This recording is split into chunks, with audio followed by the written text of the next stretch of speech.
Welcome back, guys, to the first video in a series I'll be doing, which will explain in detail all of the different aspects of my new upcoming rocket called ThrustForce Heavy. Let's get into it.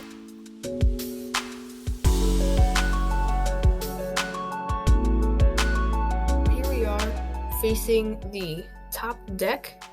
So as you can see here, we have added two new side tubes. These have been on here for a while now. These will support the two side cores. As you can see, the center one's charred up. That's from all my other launches where they only have one engine. So they use this center here. The ThrustForce Heavy will use all three. So this one comes out on this side, and this one comes out on this side, and the center one wraps around and comes out this side.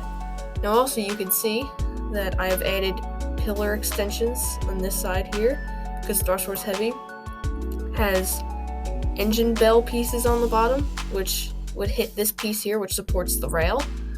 So I need to extend these pillars so that it supports the fins and lifts the rocket higher off of this piece here.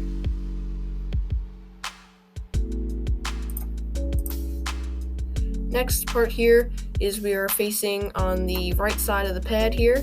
We're looking more in detail here on this flame trench here. So as you can see, we have flame diverters here, which when the engines ignite, they will hit around right here, which will push the flame into this tube. There's some marks in there, but don't mind those. Those will get burnt away when the rocket launches. So right here, this black curved piece here almost looks like a crescent moon. This piece was 3D printed off of my Ender 3S1, and there's another one on this side over here. This will basically kind of keep the flame inside this little section here to make sure that doesn't go out and fly everywhere. So it's just going to stay over here. And same thing for the other side, it's over here as well. Here we are looking more closely at the launch rail holder here. And as you can see, it's covered up by some metal, which I cut out from a gutter piece. And what I used to do was I used to take aluminum foil and I covered all this in like 5 layers of it. But that would still not help because the motor, which would light somewhere over here, it would kind of shred this aluminum foil up, and I would always have to replace it every few launches. So what I decided to do was switch to this metal here, which covers the rail holder, which basically holds this rail, and it also allows me to move it back and forth to angle the rocket.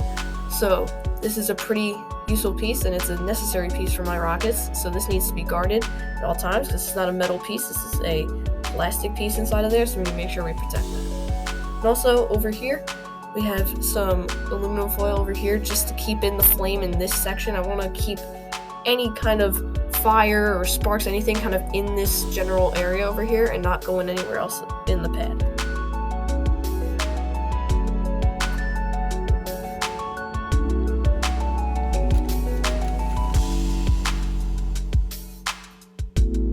So here we are at our next part of this video. This is the strongback. In real life, the real rockets use a strongback to keep it steady on the pad because they're so tall. But on the model rocket scale, it's not necessary. But I thought it would be a really cool idea and really fun to try to come up with a cool design for this and have it actually functional. So here's the functionality of this thing. So there are two arms that sit just above the booster's nose cones on both sides, and what happens is when the rocket lights its engines and starts to lift off the pad, it shoves the strongback out of the way, and I have these 3D printed rectangles that act as back weights, which will basically let gravity do the work, and the strongback will fall back, and it will stop at this angle here and let the rocket go up. I'm thinking for the launch to have a camera on here to get some really cool views, so I can't wait for that. Now this piece here is at the bottom of the pad.